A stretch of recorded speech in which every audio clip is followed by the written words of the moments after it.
World wide trend جو ہے towards cardio vascular disease جو ہے اوور دا لاسٹ 50 years، اور I think basic reason has been the change in life style, اور obesity کا پریویلنس بڑھ جانا، ایکسرسائز کا نہ ہونا، اور باقی اور جو فیکٹر ہیں ڈائٹری ماڈیفیکیشنز جو ہے، ڈائٹری چینجز بہت زیادہ ہو گئی ہیں، فاسٹ فوڈ کا استعمال بہت زیادہ ہے، انہیلدی ڈائٹس جو ہیں وہ بہت زیادہ کمیونٹی کے اندر آ گئی ہیں۔ آئی تھنک یہ سب کچھ ملا کے جو ہے ڈسلیپیڈیمیاز بہت بڑھ گئے ہیں۔ یہ ساری چیزیں ملا کے اوبیسلی کارڈیو ویسکولر رسک کو بڑھاتی ہیں۔ ڈائبٹیز کا prevalence over the last rapidly ہر ڈیکیڈ کے بعد جو ہے آلموسٹ ڈبل ہو رہا ہے، اور پاکستان میں خاص طور پہ I think South East Asia ایک بہت بڑا ہب ہے ڈائبٹیز کا، اور اس سے بیسکلی بوم جو کہ ویٹنگ ٹو ایکسپلوڈ۔ جیسے جیسے رسک آف ڈائبٹیز بڑھتا جائے گا ویسے ویسے risk of cardio vascular diseases اور سیریبرو واسکولر ڈیزیز بڑھتا چلا جائے گا، اور ایک گروئنگ پاپولیشن جو ہے نا، ایک اور فیکٹر آئی تھنک جو کہ ورلڈ وائڈ ہوا ہے وہ یہ ہوا ہے کہ لائف ایکسپیکٹنسی بڑھ گئی ہے، اور آپ کو پتہ ہے کہ ہائپر ٹینشن ڈائبٹیز جو ہے انکریزنگ ایج کے ساتھ زیادہ کامن ہوتے چلے جاتے ہیں۔ تو if you are likely to survive to 70 you are obviously 30% risk of hypertension 70 کے اوپر تقریباً ہوتا ہے۔ تو جیسے جیسے آپ کی ایج جو ہے نا، لائف ایکسپیکٹنسی بڑھ رہی ہے، اوبیسلی کرونک بیماریوں کا رسک جو ہے اتنا بڑھتا چلا جا رہا ہے۔ تو آئی تھنک ملٹی فیکٹوریل ہے، اور یہ ٹرینڈ ورلڈ وائڈ ہے۔ ڈیولپنگ ورلڈس کے اندر زیادہ ہے، انفارچونیٹلی ہم جو ہے نا ویل ری انوینٹ کرنے کے شوقین ہیں۔ انفارچونیٹلی ویسٹ نے 30 سال کے بعد سیکھا بہت ساری چیزیں، کہ ڈائٹ کے اندر کیا کیا چیزیں جو ہیں وہ خراب ہیں، انہوں نے چینجز پیدا کر لی۔ ہم ابھی پہلے اس جگہ پہ پہنچنا چاہ رہے ہیں جس جگہ پہ ان کو ریئلائز ہوا کہ یہ سب کچھ گڑبڑ ہے، اس کے بعد ہم ان کو فالو کرتے ہوئے صحیح ہوں گے۔ تو why don't we start from, جب ان کو سمجھ میں آ چکی ہے تو ہم بھی وہیں سے اسٹارٹ کر لیں۔ ہم ابھی پہلے ان کی ڈائٹ جو خراب ڈائٹ ہے ان کو فالو کرنے کی کوشش کر رہے ہیں، اور جب ہم فالو کر چکے ہوں گے، اپنی ڈیزیز کا پریویلنس بڑھا چکے ہوں گے، اس وقت ہم اس کو کریکٹ کرنے کی کوشش کریں گے۔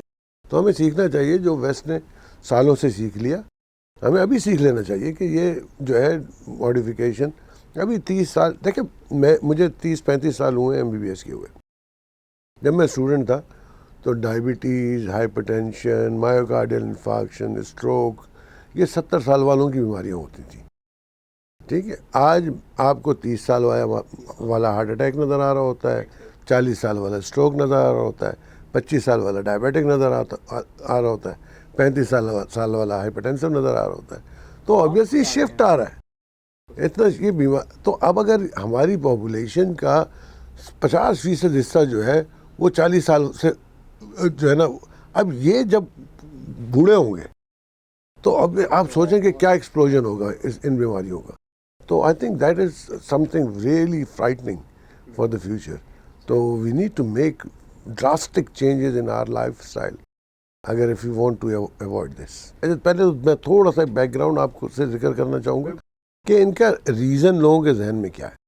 دیکھیں مسئلہ یہ ہے کہ ایک ہیومن نیچر ہے کہ وہ کیوں ڈھونڈ رہا ہوتا ہے، اور انفارچونیٹلی اور جو بھی آلٹرنیٹیو میڈیسن والے ہیں وہ ایک امپریشن لوگوں کو دے رہے ہوتے ہیں کہ جی آپ یہ اتنے عرصے علاج کر لیجئے، یہ کورس پورا کر لیں، بیماری ختم ہو جائے گی۔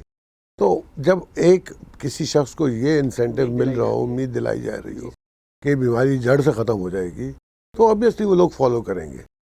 Again I think miss information, lack of information, lack of understanding, یہ سارے فیکٹرز ہیں جو لوگوں کو مسلیڈ کر رہے ہوتے ہیں۔ کچھ ریسنٹ ایویڈنس تھا جو کہ امپیئرڈ گلوکوز ٹالرنس والے ہیں، ڈراسٹک ویٹ ریڈکشن بہت ارلی اسٹیجز کے اندر، اٹ کین، پہلے اس کو بھی ریورسیبل سمجھا جاتا، اب یہ سمجھا جاتا ہے کہ یہ کم از کم جو امپیئرڈ گلوکوز ٹالرنس والے ہیں وہ نان ڈائبیٹک بن سکتے ہیں اگر بہت ڈراسٹک چینجز کریں۔ اچھا، دوسری جو بہت بڑا فیکٹر ہے میرے خیال میں اس تمام دنیا میں تمام کرونک النیسز کے اندر کمپلائنس آف ڈرگز جو ہے نا بہت اچھی نہیں ہے، ٹھیک ہے۔ اور یہ بھی اگین ہیومن نیچر ہے کہ وہ ایک تسلسل سے ایک ہی یونیفارم چیزیں کرنا جو ہے، اور اسی لیے انوویٹ فارما انڈسٹری بھی کر رہی ہے، دن میں 3 دفعہ کی دوا سے 2 دفعہ پہ آ گئے، 2 دفعہ کی دوا سے 1 دفعہ پہ آ گئے، 3 مختلف گولیوں کو جوڑ کے 1 کر دیا، 2 مختلف گولیوں کو جوڑ کے 1 کر دیا. پیشنٹ کنوینئنس، پیشنٹ کی کمپلائنس کو امپروو کرنے کے لیے چیزیں آ گئیں جو کہ ونس اے ویک آپ انجیکشن لگا لیجئے، جو ہے آپ کی ڈائبٹیز کنٹرول رہے گی. تو انوویشنز بھی ہے اس کے حوالے سے. لیکن ایک جو فیکٹر جو آئی تھنک جو کہ بہت امپورٹنٹ ہے، because diabetes and hypertension are symptomless diseases. Mild stages, early stage کے اوپر اگر میں کسی کو کہوں، لوگوں کو سمجھاتا بھی ہوں کہ اگر آپ کی چنگلی کے ناخن میں درد ہوتا نا ڈائبٹیز سے، آپ اس کا علاج کر رہے ہوتے، چونکہ آپ کو کچھ فیل نہیں ہوتا، نہ ہائپر ٹینشن سے کچھ فیل ہو رہا ہوتا ہے، نہ بہت. اگر 250 کی شوگر ہے، آپ نے کچھ بھی نہیں فیل کرنا ہے. تو اگر آپ کا 160 کا بلڈ پریشر ہے تو آپ نے کچھ نہیں فیل کرنا ہے. لیکن ڈیمیج تو وہ اپنی جگہ پہ کر رہا ہے اور آپ کو ایٹ رسک بنا رہا ہے ٹو ڈیولپ کمپلیکیشنز. تو آپ کا جو سوال تھا کہ کمپلیکیشنز، تو آبویسلی دیکھیں کمپلیکیشنز آپ کا جتنا کنٹرول خراب ہوتا چلا جاتا ہے، رسک آف کمپلیکیشن بڑھتا جاتا ہے.